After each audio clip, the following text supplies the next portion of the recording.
नमस्ते साथियों। कक्षा 1 और 2 अर्थात एफएलएन कक्षाओं के लिए सत्र 2022-23 हेतु प्रगति पत्रक कैसे तैयार करें इस बारे में इस वीडियो के माध्यम से जानते हैं। तो आइए प्रारंभ करते हैं। साथियों, यहां पर आप देख रहे हैं एफएलएन कक्षाएं कक्षा 1 और ये कक्षा 2 के लिए समग्र प्रगति पत्रक जो कि एक ब्रोजर के रूप में दिए गए हैं। यहां देखिएगा फोल्ड के रूप में है, क्योंकि कक्षा 1 और 2 में चरणवार विद्यार्थियों का मूल्यांकन हुआ है। ठीक है, तो यहां हम देखें इन दोनों प्रगति पत्रकों में तो लगभग जो खंड या कॉलम है यहाँ पर प्रत्येक चरण में तो समान दिए गए हैं। ठीक है, तो हम किसी एक प्रगति पत्रक पर ही चर्चा करेंगे जिससे कि यह स्पष्ट हो जाएगा कि कक्षा 1 और 2 के समग्र प्रगति पत्रक को कैसे भरना है। ठीक है, जैसा कि आप यहाँ पर देख रहे हैं यह कक्षा 1 के लिए समग्र प्रगति पत्रक है। ऊपर शिक्षा सत्र 2022-23 आ जाएगा। इसके पश्चात विद्यार्थी से संबंधित सामान्य जानकारी यानी विद्यार्थी का विवरण आ जाएगा। यहाँ विद्यार्थी का पासपोर्ट साइज का फोटो चस्पा करना है। यहाँ विद्यार्थी का नाम, माता का नाम, पिता का नाम, बच्चे की जन्म तिथि अंकों और शब्दों में, शाला का नाम, विद्यालय का डाइस कोड आ जाएगा, विकास खंड, विद्यार्थी की समग्र आईडी। ठीक है, यहाँ पर जिला का नाम, यहाँ अनुक्रमांक, यहाँ आधार क्रमांक, कक्षा वर्ग। ठीक है, यहाँ जाति, फिर यहाँ प्रवेश पंजी क्रमांक अर्थात विद्यार्थी की दाखिल खारिज क्रमांक। ठीक है, फिर उसका जो विद्यार्थी का शारीरिक विकास एवं स्वास्थ्य परीक्षण संबंधित जानकारी यहाँ पर आ जाएगी। तो यहाँ समान जानकारी हम भरेंगे। इन दोनों प्रगति पत्रकों में समान इस तरह से ही जानकारी दी गई है। ठीक है, तो इतनी जानकारी भर लेने के पश्चात अगर हम पीछे की तरफ देखें तो चरण 1 पर हम आते हैं। यहाँ पर तो चरण 1 में यहाँ देखिएगा सप्ताह 1 से 11 तक अंकुर अभ्यास पुस्तिका के पूर्ण होने पर अपेक्षित सीखने की प्रगति यहाँ भरना है। इसके पश्चात चरण क्रमांक 2 में यहाँ देखिएगा कि सप्ताह 13 से 17 तक अंकुर अभ्यास पुस्तिका के पूर्ण होने पर अपेक्षित सीखने की प्रगति। चरण 3 में यहाँ पर देखिएगा सप्ताह 19 से 23 तक अंकुर अभ्यास पुस्तिका के पूर्ण होने पर अपेक्षित सीखने की प्रगति। और इसी तरह से चरण 4 भी यहाँ दिया गया है। चरण 4 में हिंदी व अंग्रेजी सप्ताह 25 से 29 तक 30वां सप्ताह टर्म 4 है। गणित सप्ताह 25 से 30 तक 31वां सप्ताह टर्म 4 है। तो ये जो 4 चरण दिए गए हैं इनको पूर्ण करना है। तो यहाँ पर आप देखेंगे यहाँ जो खंड दिए गए हैं जैसे कि स्वयं कर पाता है, सहायता के साथ कर पाता है या कर पाती है, अधिक सहायता के साथ कर पाता है या पाती है, ये दिया गया है। यहाँ पर विकासात्मक लक्ष्य 1 में बेहतर स्वास्थ्य, स्वच्छता एवं भावनात्मक विकास यानी जो प्राथमिकता व्यक्तिगत देखभाल एवं जागरूकता के आधारित यहाँ पर बिंदु दिए गए हैं। ठीक है, तो यहाँ पर क्या क्या है निर्देश दिया गया है कि शिक्षक अवलोकन के आधार पर नीचे दिए गए अधिगम कथनों पर उचित प्रतिक्रिया दर्ज करे। तो यहाँ पर अपनी प्रतिक्रिया देना है। जैसे पहला दिया गया है व्यक्तिगत स्वच्छता और साफ सफाई के साथ खाने की अच्छी आदतों, ठीक से बैठना, पालथी मार्कर या डेस्क पर आदि का पालन करता है या करती है। तो यहाँ पर शिक्षक को अपनी प्रतिक्रिया दर्ज करना है। स्वयं कर पाता है या कर पाती है, या फिर सहायता के साथ कर पाता है या कर पाती है, या अधिक सहायता के साथ कर पाता है या कर पाती है। तो 3 खंडों में से किसी एक खंड में हमको अपनी प्रतिक्रिया देना है। प्रतिक्रिया किस तरह दे सकते हैं, चाहे तो टिक लगा सकते हैं या चाहे तो हम हाँ लिख सकते हैं। इस तरह से अपनी जो प्रतिक्रिया है दर्ज करने को कहा गया है। अगले खंड में देखिएगा कक्षा के कामों और सहपाठियों, दूसरे बच्चों के साथ खेल में उत्साह के साथ भागीदारी करता है या करती है। तीनों में से किसी एक पर जैसा कि शिक्षक का अवलोकन होगा उस आधार पर अपनी प्रतिक्रिया यहाँ पर दी जाएगी। ठीक है, अगला है बत्ती, पेंसिल, पेन आदि को ठीक से पकड़कर उनका उचित उपयोग कर पाता है। तो ये तीनों में से किसी एक पर यानी जैसा शिक्षक की समझ है, जैसा उसका अवलोकन, उस आधार पर प्रतिक्रिया दी जाएगी। यहाँ पर बत्ती का मतलब होता है जैसे कि हम कलम कहते हैं। ठीक है, जिसके माध्यम से स्लेट पर लिखा जाता है। ठीक जी। फिर अगला है अपनी भावनाओं, खुशी, दुख, नाराजगी, गुस्सा आदि को कारण सहित बता सकता है या बता सकती है। जैसे मैं बहुत खुश हूं क्योंकि आज मेरी नानी आने वाली है।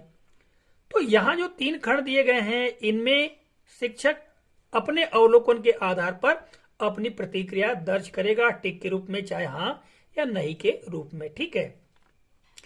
इसी तरह से यहाँ पर विकासात्मक लक्ष्य जो है 2.1, यहाँ पर देखिएगा विकासात्मक लक्ष्य 2.1 और अंग्रेजी के लिए 2.2 दिया गया है। ठीक है। तो यहाँ पर विद्यार्थी के सीखने की जो गति है या सीखने का जो परिणाम है उसको यहाँ पर दर्ज किया जाएगा। यहाँ स्पष्ट रूप से निर्देश दिया गया कि अंकुर अभ्यास पुस्तिका में दिए गए आवधिक आकलन प्रपत्र 1 के आधार पर इसे पूर्ण करें। यानी आवधिक आकलन, जैसा कि आप देख पा रहे हैं, ये शिक्षक संदर्शिका है। इसके अंत में आप लोगों को ये आकलन प्रपत्र 1 मिल जाएगा, उस आधार पर इसे पूर्ण करना है। यहाँ पर जो 3 खंड क्या क्या दिए गए हैं, बोल, पढ़, लिख पाता है या पाती है, बोलने, पढ़ने, लिखने की कोशिश करता है या करती है, अधिक सहायता के साथ बोल, पढ़, लिख पाता है या पाती है। तो 3 में से किसी एक पर अपनी प्रतिक्रिया शिक्षक द्वारा दी जाएगी। पहला है पूर्व में सुनी हुई कहानी, कविता शिक्षक को अथवा कक्षा में सुना पाता है या पाती है। तो जो आकलन प्रपत्र 1 है उसको देख करके यहां पर अपनी प्रतिक्रिया को दर्ज करना है। ठीक है। फिर अगला है अपने दोस्तों के साथ सहज रूप से बातचीत कर पाता है या कर पाती है, अपनी प्रतिक्रिया देना है। यहाँ पर नाम एवं सरल शब्दों की प्रथम ध्वनि को पहचान कर बता सकता है या सकती है, प्रतिक्रिया देना है। अब यहां पर देखिएगा सप्ताह 11 तक सीखे गए 17 वर्णों को पहचान कर बता पाता है या बता पाती है। तो यहां पर स्पष्ट रूप से बोल, पढ़, लिख पाता है, यदि सबको पढ़ लेता है तो आपको टिक या हाँ लिख देना है। और यदि बोलने, पढ़ने, लिखने की कोशिश करता है तो कितने की कोशिश करता है, यहाँ संख्या लिखना है। ठीक है। यहाँ 17 दिया है, 17 में से कितने बोल पाता है, पढ़ पाता है, उनकी संख्या अंकित करनी है। इसी तरह से अधिक सहायता के साथ में कितने वर्णों को बोल पाता है, पहचान पाता है, ठीक है, या पढ़ लिख सकता है, उनकी संख्या यहाँ पर भरनी है। फिर सप्ताह 11 तक सीखे गए 17 वर्णों का श्रुत लेखन कर पाता है या कर पाती है। ठीक है। तो यहां पर यदि पूरा पूरा कर लेता है तो अपनी प्रतिक्रिया हाँ या टिक के रूप में देना है। और यदि सहायता के साथ में और यदि बोलने और पढ़ने लिखने की कोशिश करता है तो संख्या लिखना है। और अधिक सहायता के साथ में बोल, पढ़ या लिख पाता है, ठीक है, तो फिर यहां पर संख्या देना है। तो ये विकासात्मक लक्ष्य 2.1 हुआ। और यहाँ पर विकासात्मक लक्ष्य 2.2 मूलभूत अंग्रेजी भाषा एवं साक्षरता कौशल की जानकारी भरनी है। तो यहां देखिएगा इंस्ट्रक्शन दिया हुआ है, use teacher guide and assessment to fill in the following. यानी जैसे कि आप देख पा रहे हैं ये असेसमेंट गाइड है, ये ठीक है, ये जो मतलब टीचर गाइड अंकुर दी गई है, तो इसके आधार पर मतलब इसको भरना है, ऐसा बताया गया यहाँ पर। तो यहाँ पर क्या दिया गया है देखिएगा, यहाँ दिया गया है लिसनिंग, फिर है स्पीकिंग, फिर है रीडिंग और फिर राइटिंग। और यहाँ पर स्टूडेंट कुड डू इंडिपेंडेंटली, यानी विद्यार्थी स्वयं कर सकता है। फिर यहाँ student could do it with little help, यानी थोड़ी सहायता के साथ में कर पाता है, ठीक है, ये है या कर सकता है। यहाँ student could do it with more help, यानी ज्यादा आवश्यकता के साथ में विद्यार्थी कर पाता है। तो यहां पर लिसनिंग के अंतर्गत can recall words in a sequence, मतलब जो शब्द हैं उनको एक क्रम के साथ में बोल सकता है, यह जाएगा। फिर कैन, फिर है डिस्क्रिमिनेट बिटवीन साउंड्स। फिर अगला है स्पीकिंग के अंतर्गत can recall rhymes songs with actions. और फिर रीडिंग के अंतर्गत can hold the book correctly and turn the pages of a book. और रीडिंग के अंतर्गत ही can identify beginning sounds of at least 10 consonant letters. और राइटिंग के अंतर्गत can form some pre writing pattern. तो ये इनके आधार पर यहां पर अपनी प्रतिक्रिया देना है, चाहे टिक के रूप में या यस या नो के रूप में आप दे सकते हैं। ठीक है, इसके पश्चात आता है विकासात्मक लक्ष्य 3, मूलभूत संख्या ज्ञान और गणित का कौशल। तो यहां पर निर्देश दिया गया है, कृपया शिक्षक संदर्शिका और मूल्यांकन पत्र की सहायता से निम्न को पूरा करें। तो जैसा कि मैंने आपको शिक्षक संदर्शिका के बारे में बताया, यानी टीचर्स गाइड, ये गणित के लिए है, ये हिंदी के लिए और ये अंग्रेजी के लिए बताया अभी मैंने, है ना। तो इसमें जो जानकारियां भरी गई हैं पूरे सत्र में, उसी को आधार बनाते हुए इस जानकारी को कंप्लीट हमको करना है। तो यहां देखिएगा, स्वयं कर पाता है, सहायता के साथ कर पाता है, कर पाती, अधिक सहायता के साथ कर पाता है या कर पाती, ये 3 खंड बने हुए हैं। और यहाँ पर जो विकासात्मक लक्ष्य यहाँ दिए गए हैं, 9 तक की संख्याओं में वस्तुओं को गिन पाता है या पाती है। ठीक है, फिर 1 से 9 तक की संख्याओं को पढ़ या लिख पाता या पाती है। 1 से 9 तक की संख्याओं की तुलना बड़ी और छोटी संख्या बता पाता है, बता पाती है। वस्तुओं की लंबाई और ऊंचाई बता पाता है या बता पाती है। फिर स्थानिक शब्दावली अंदर बाहर ऊपर नीचे का उपयोग करके वस्तुओं की स्थिति बता पाता है या बता पाती है। शून्य की अवधारणा समझ पाता है या समझ पाती है। पैटर्न आकृतियों में समझ पाता है या समझ पाती है। तो ये चरण 1 में ये सारे बिंदुओं में अपनी प्रतिक्रिया शिक्षक को देना है। इसी तरह से ये चरण 2 में सप्ताह 13 से 17 तक अंकुर अभ्यास पुस्तिका के पूर्ण होने पर अपेक्षित सीखने की प्रगति को भरना है। यहाँ विकासात्मक लक्ष्य 1 में क्या दिया गया है, चरण 2 में बेहतर स्वास्थ्य, स्वच्छता एवं भावनात्मक विकास, प्राथमिकता, सहपाठियों तथा अन्य के साथ संबंध, इसके बारे में शिक्षक को अपनी प्रतिक्रिया देना है। अब अगर मैं सारी चीज पढ़कर आपको सुनाऊंगा तो काफी वक्त लग जाएगा। ठीक है, इसलिए मूल बातों पर हम चर्चा कर लेते हैं। तो यहाँ पर जो भी विकासात्मक लक्ष्य दिए गए हैं उनमें बच्चा कितना दक्ष है, उस आधार पर शिक्षक को अपनी प्रतिक्रिया यहाँ देना है। फिर विकासात्मक लक्ष्य 2.1 के अंतर्गत मूलभूत हिंदी भाषा और साक्षरता कौशल। ठीक है, तो यहाँ पर आकलन प्रपत्र 2 के आधार पर इन विकासात्मक लक्ष्यों की जानकारी यहाँ पर अंकित करना है। इसके पश्चात विकासात्मक लक्ष्य 2.2 मूलभूत अंग्रेजी भाषा और साक्षरता कौशल के अंतर्गत यहाँ पर ये लक्ष्य दिए गए हैं।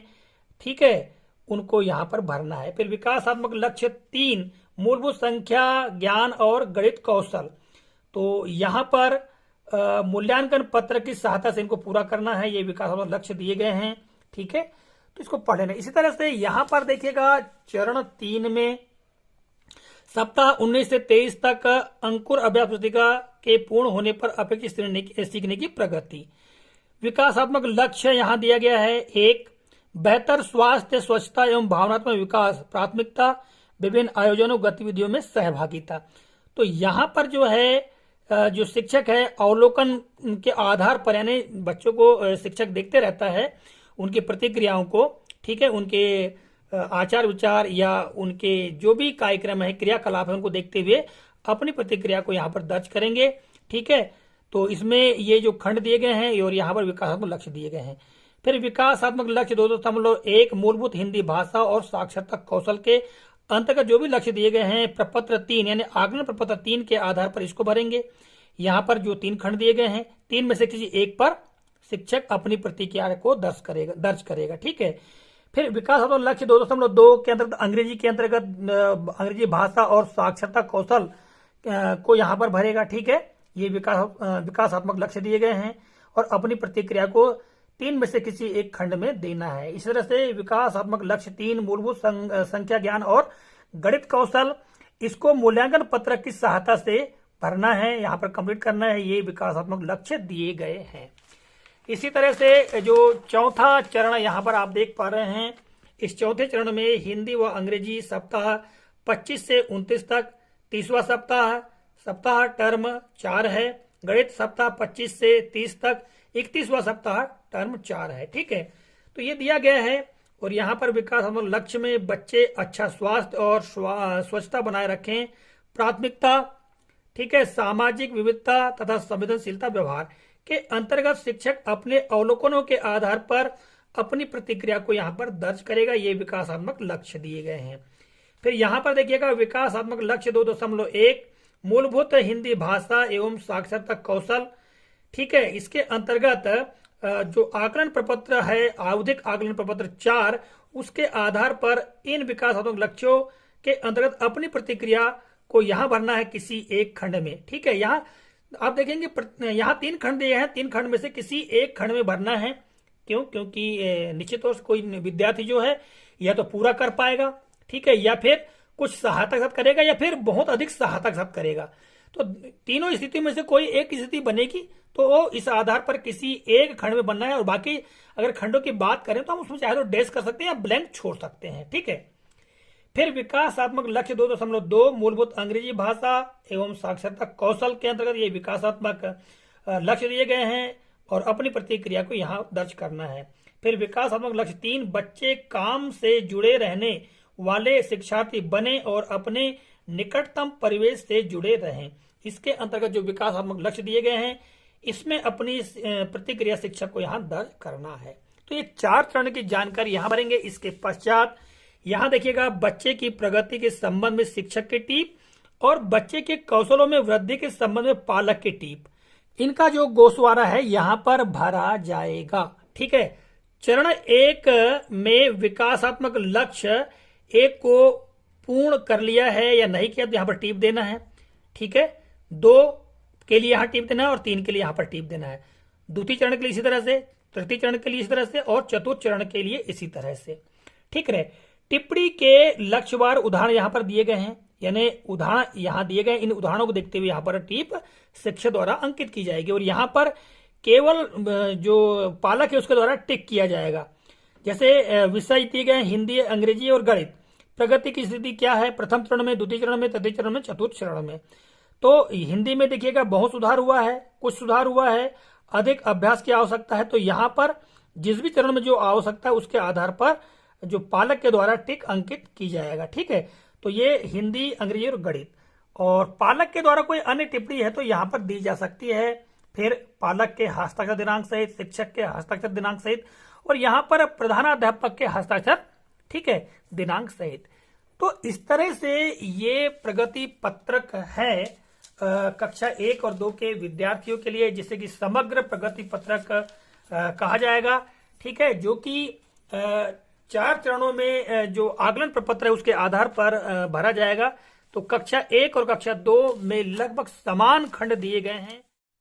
तो साथियों, इस तरह से इस वीडियो के माध्यम से एफएलएन कक्षाओं के लिए प्रगति पत्रक किस प्रकार से तैयार करना है इस संदर्भ में जानकारी देने का प्रयास किया है। आशा करते हैं जानकारी उपयोगी लगी होगी।